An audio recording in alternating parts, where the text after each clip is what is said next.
Why is Dragnet so appealing? Why We Watch with Nick at Night's Dr. Will Miller. Joe Friday is America's superego, the embodiment of our inner judge. We use Joe, depend on his dispassion and control. But what's the cost to Joe? What about his needs? Watch him walk. His arms don't swing. Completely unnatural. Profound repression and isolation of affect. Is this what we demand of our own Sergeant Fridays?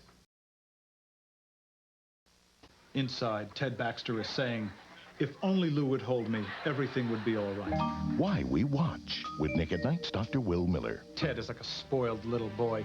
Mary should be confronting him, saying, Ted, we love you, but we can't tolerate this behavior. Now go to your office and don't come out until we tell you. Love and limits. Lou does it right. He may not be holding Ted, but he is taking care of him with tough love. So Ted is growing and maturing, thanks to his family at WJN.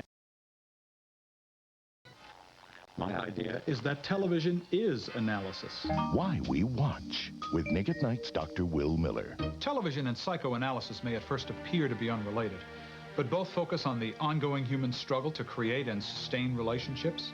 Both engage us at a conscious and unconscious level, and in both, an hour is really just 50 minutes. Nick at Night is therapy for the TV generation. And let's think about that for next time. Nick at Night's efforts to preserve our television heritage are absolutely vital. Why We Watch with Nick at Night's Dr. Will Miller. Rob Petrie, Maxwell Smart, Captain Kangaroo, these were our role models, formative companions. By looking at our personal television heritage and thinking about the characters we bonded with and the shows that resonate so deeply, we better understand ourselves. With Nick at Night and within yourself, you have everything you need. Think about that for next time.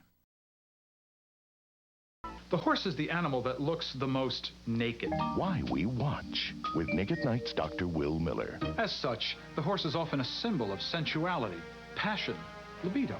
Mr. Ed is a show about repression. Wilbur talks to his horse, yet keeps him closed in his stall, though we know that Ed could easily break free.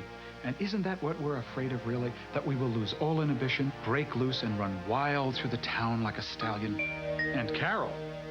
But we're out of time. I Love Lucy is a deeply ironic show. Why We Watch with Nick at Night's Dr. Will Miller. Here's a whole show about someone who wants to be in a show. That irony makes it all okay.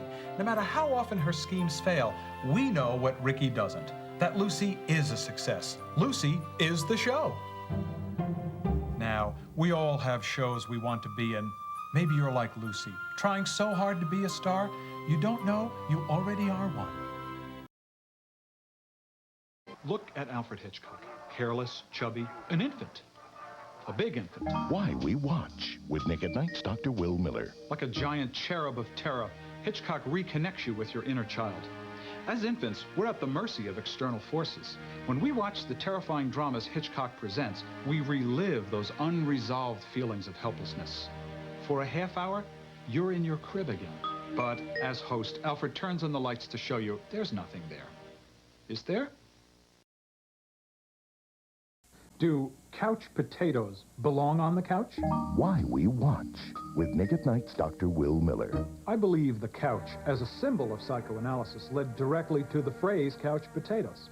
The reclining TV viewer is, consciously or not, reaching out for insight. We crave self-understanding, and so literally prostrate ourselves before the healing light of the TV screen.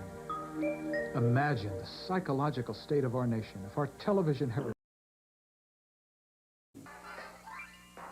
Who put the ottoman in Rob's path? Why We Watch with Nick at Night's Dr. Will Miller. Could it be Richie or Laura, resenting Rob's devotion to work, feeling trapped? If Howard Borden is a navigator, why does he seem so lost? Why We Watch with